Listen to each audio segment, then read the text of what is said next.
Esperé 3 noches, o 3 días, o 3 eternidades. La cuenta se me escapaba como agua entre los dedos. Pero el cuaderno de Pendleton estaba siempre conmigo. Escondido bajo la camisa, pegado a la piel. A veces lo sentía como un segundo latido, más lento que el mío, más antiguo, en los momentos de silencio. Cuando las teclas de la oficina sonaban a lluvia lejana, lo sacaba con disimulo y repasaba sus páginas.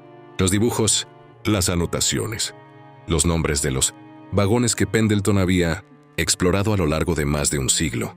El vagón de los soldados aparecía en la página 7. El dibujo era tosco, hecho con trazos temblorosos, pero se distinguían las siluetas de hombres con uniformes, apiñados en los asientos, algunos con los rostros desdibujados por el tiempo o por el miedo. Al margen, la letra diminuta de Pendleton decía: atrapados desde el Blitz. La mayoría no habla. Algunos despiertan si te acercas. Buscar al teniente. Lleva una placa con un número grabado. Ese número es una coordenada en el mapa. No tomar nada sin ofrecer algo a cambio. Esa noche, las luces bajaron más de lo habitual. No fue la penumbra suave de las otras veces. Fue una caída brusca, como si alguien hubiera cortado la corriente y luego la hubiera devuelto a la mitad de su intensidad. Las lámparas parpadearon 2 veces, 3 y luego se quedaron en un tono ámbar tan tenue que apenas alcanzaba a iluminar las caras de los condenados. En la penumbra sus rostros parecían máscaras de cera, los dedos moviéndose sobre los teclados con la misma precisión mecánica, como si la luz no fuera necesaria para ellos, como si ya no la necesitaran. Me levanté despacio. Eleanor no se movió. Llevaba horas sin hablar, sin mirarme, sumergida en su pantalla con una concentración que bordeaba la catatonia. Su perfil recortado contra el resplandor verde era el de una estatua. Por un momento pensé en decirle algo, en pedirle que viniera conmigo. Pero las palabras se quedaron en mi garganta. Pendleton me había dicho que ella no estaba lista, y yo no estaba seguro de querer arrastrar a nadie a lo que iba a hacer. Caminé entre las filas de mesas con pasos que intentaba hacer silenciosos. Los mapas de Pendleton me habían enseñado el camino hacia la salida de la nave. Un pasillo lateral que no usaban los limpiadores ni los vigilantes. Una grieta en la arquitectura infernal que llevaba directamente a los andenes. La encontré detrás de la fila 23, oculta por una columna de ladrillo que parecía sostener nada. El pasillo era angosto, las paredes rezumaban humedad, y el aire olía a hierro oxidado y a tierra removida. Avancé con una mano apoyada en el muro, guiándome por el tacto, hasta que el pasillo desembocó en un espacio más amplio. El andén de King's Cross Infernal estaba tan vacío como la primera vez. Las almas que hacían la cola eterna se habían retirado a algún otro lugar, o quizá el andén tenía ciclos que yo todavía no comprendía. Solo estaban las columnas de hierro forjado, los carteles descoloridos, la luz ámbar que todo lo teñía de un tono de incendio apagado, y las vías. Y sobre las vías, el tren. Allí estaba. El último tren, mi tren. Las puertas de los vagones estaban cerradas, pero cuando me acerqué, una de ellas se deslizó con un silbido suave, como si me hubiera estado esperando, como si supiera que esa noche volvería. Subí. El vagón en el que entré era el mismo que recordaba. Asientos de tela desgastada, luces amarillentas, el olor a humedad y a metal. Pero ahora, con el cuaderno de Pendleton en la mano y las instrucciones frescas en la memoria, veía cosas que antes había pasado por alto. Las puertas que comunicaban con los vagones adyacentes no eran 2, como en los trenes normales, eran 3. Una al frente, una al fondo, y una tercera en el lateral derecho, casi invisible. Pintada del mismo color gris que la pared, Pendleton la había marcado en sus mapas con una flecha y una nota. Vagones laterales no aparecen siempre, cuidado. No me acerqué a esa puerta, no todavía. Siguiendo las instrucciones de Pendleton, me dirigí hacia el fondo, hacia el vagón que en sus mapas estaba etiquetado como Sector 3, Zona de Guerra. El pasillo entre vagones era más largo de lo que recordaba. Las luces parpadeaban con una frecuencia irregular, y el suelo, antes firme, ahora cedía ligeramente bajo mis pies, como si estuviera caminando sobre algo orgánico. Al final del pasillo, una puerta de metal manchada de óxido, con un cartel que decía «Refugio, no cruzar sin autorización». La manija estaba doblada, como si alguien la hubiera forzado desde dentro. La empujé. El vagón de los soldados olía a muerte. No era un olor metafórico. Era un olor físico, denso, que se me metió en la nariz y en la garganta antes de que pudiera prepararme. Olía a sangre seca, a vendajes sucios, a pólvora quemada, a miedo. Olía a la guerra que había escuchado contar a mi abuelo y que siempre había imaginado como algo lejano, casi irreal. Aquí era real. Aquí lo estaba respirando. Los asientos estaban ocupados por hombres, unos 20, quizá 30, apiñados en los asientos dobles y en el suelo, algunos apoyados contra las ventanas, otros con la cabeza gacha, otros recostados unos contra otros como si el sueño los hubiera vencido al mismo tiempo.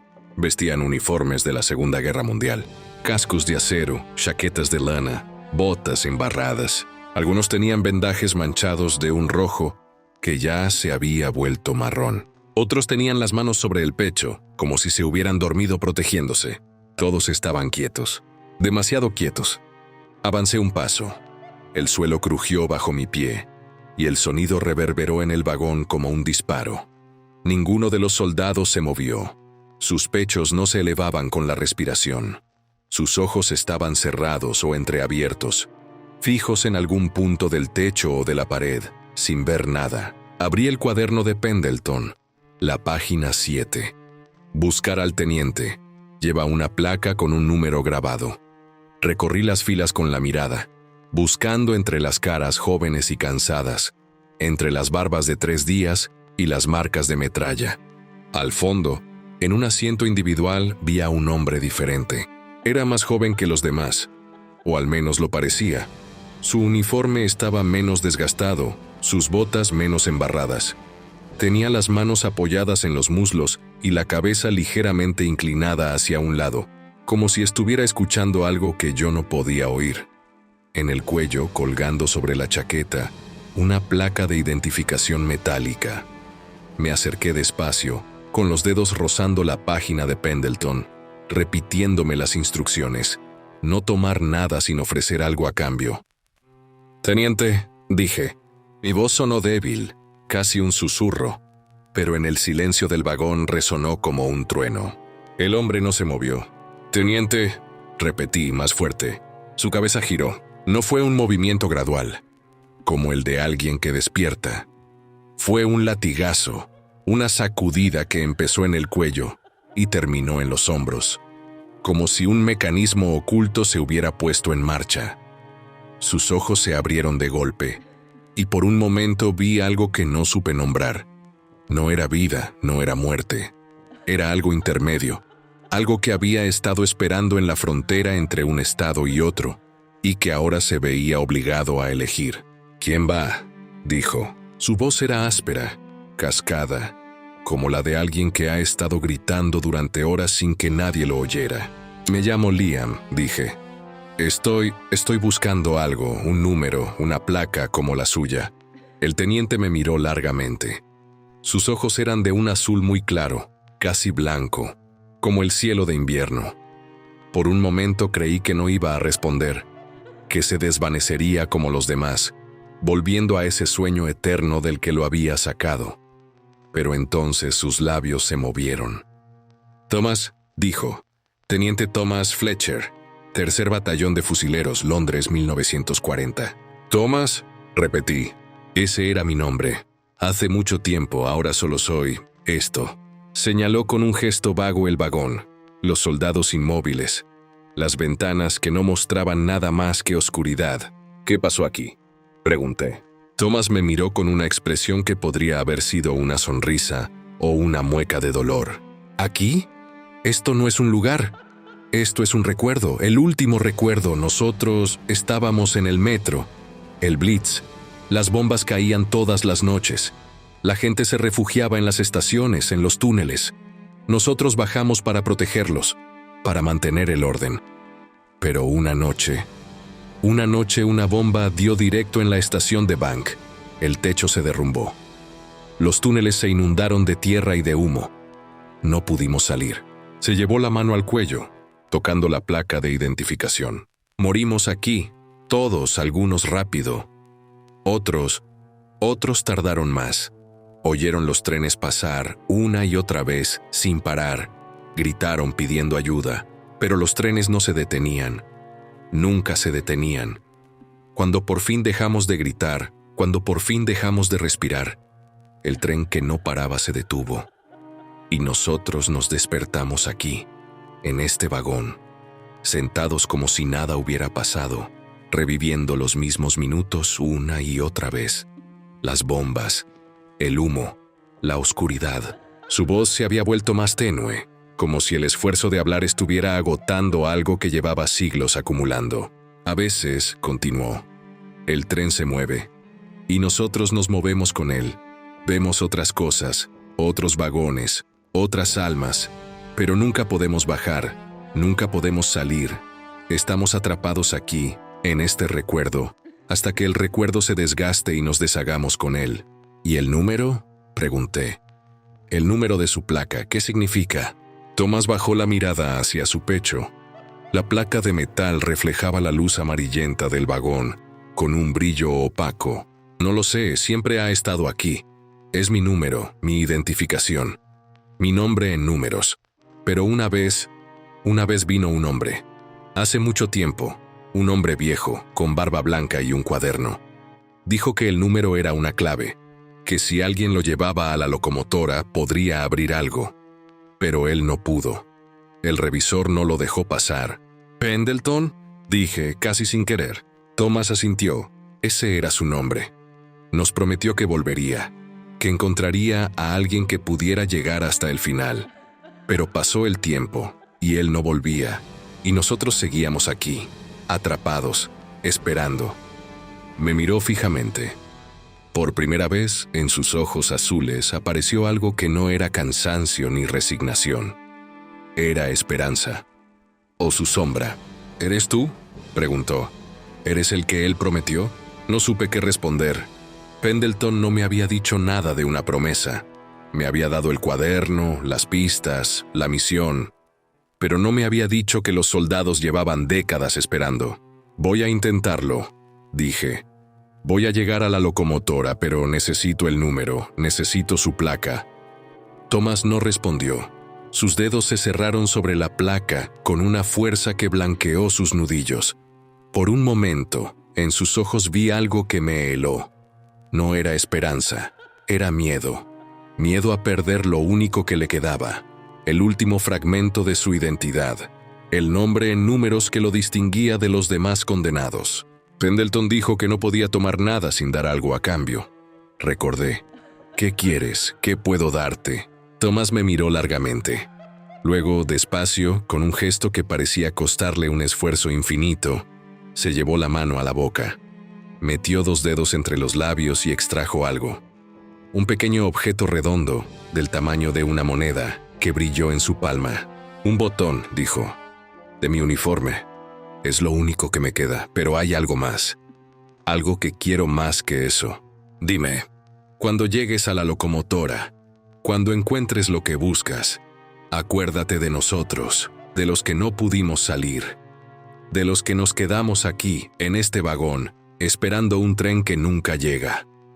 Cuenta nuestra historia. Haz que alguien sepa que estuvimos aquí, que morimos bajo Londres en la oscuridad y que nadie nos sacó de allí. Su voz se había vuelto un susurro, pero cada palabra pesaba como una losa. Eso es lo que quiero, no un botón, no un recuerdo. Quiero que alguien recuerde, que no seamos solo números en un expediente, que seamos nombres. Thomas Fletcher, George Harris, William Price, John Cooper, todos. Quiero que alguien los diga en voz alta, para que no se pierdan. Miré a mi alrededor. Los soldados inmóviles, las caras jóvenes, algunas de muchachos que apenas habrían cumplido los 20, nombres que nadie pronunciaba desde hacía 80 años. Lo haré, dije. Lo prometo. Thomas asintió. Con un movimiento lento se desprendió la placa del cuello. El metal tintineó al soltarse, un sonido agudo que se perdió en el silencio del vagón. Me la tendió. Tómala, y que te sirva de algo. Mis dedos rozaron los suyos al recibir la placa. Su piel era fría, como la de un hombre que llevaba mucho tiempo bajo tierra, pero en sus ojos, por un instante, vi algo que parecía calor. «¿Cómo sabré que has cumplido?», preguntó. «Lo sabrás», dije, y las palabras me salieron con una certeza que no sabía que tenía. «Cuando el recuerdo esté en el mundo de los vivos, dejará de doler». Eso me dijeron una vez, que las historias que se cuentan dejan de ser fantasmas. Thomas sonrió. Era una sonrisa cansada, gastada, pero era una sonrisa. «Ojalá sea cierto», dijo, y cerró los ojos. En un instante, su cuerpo volvió a la inmovilidad anterior. La cabeza se inclinó hacia un lado. Las manos volvieron a apoyarse en los muslos, y el rostro recuperó esa expresión vacía de los que no esperan nada. Pero en su cuello, donde antes colgaba la placa, ahora solo había una marca pálida, como la que deja una ausencia. Guardé la placa en el bolsillo de mi chaqueta.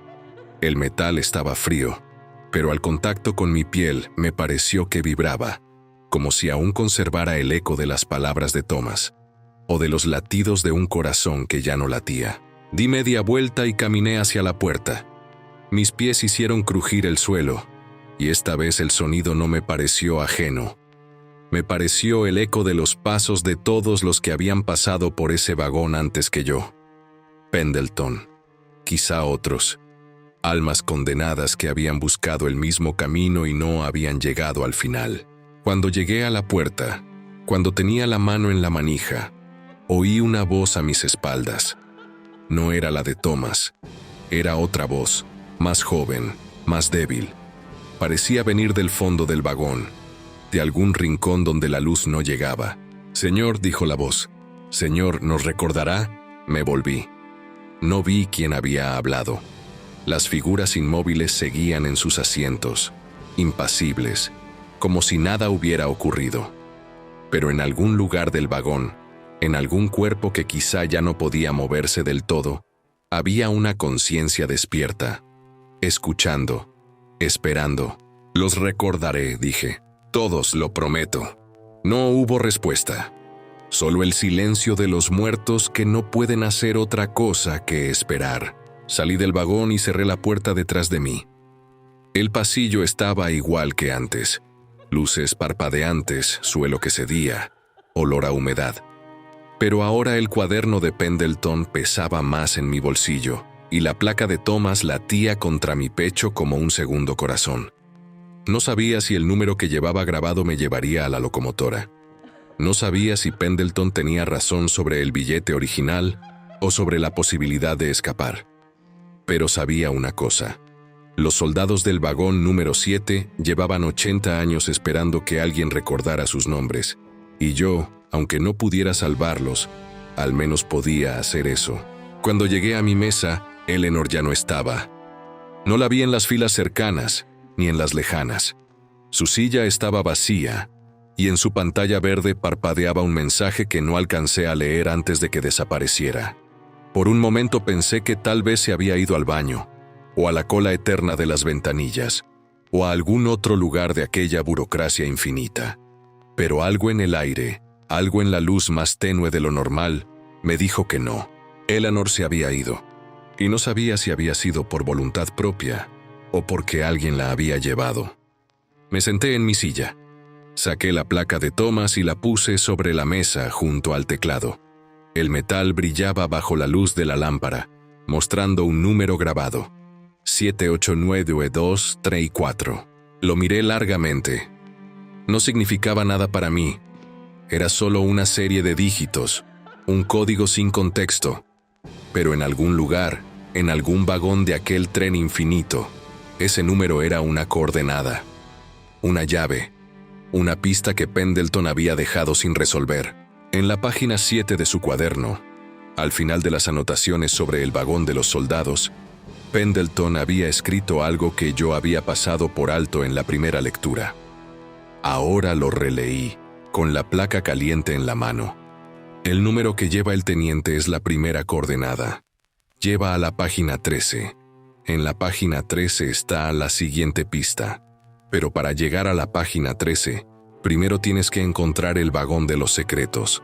Allí te espera algo peor que la guerra. Allí te esperas tú mismo. Cerré el cuaderno. Las luces seguían bajas. En algún lugar de la nave, muy lejos, oí el rumor de una puerta que se abría y se cerraba. Y luego, el silencio. Guardé la placa junto al cuaderno pegado a la piel y esperé. Mañana, o la próxima vez que las luces bajaran, buscaría el vagón de los secretos. Pero esa noche, solo quería recordar los nombres. Thomas Fletcher, George Harris, William Price, John Cooper. Los repetí en voz baja, una y otra vez, hasta que se grabaron en mi memoria como un conjuro. No eran solo números, eran nombres, y mientras los pronunciaba, en algún lugar del tren infinito, en un vagón que olía a guerra y a muerte, 20 hombres inmóviles sonrieron en sueños.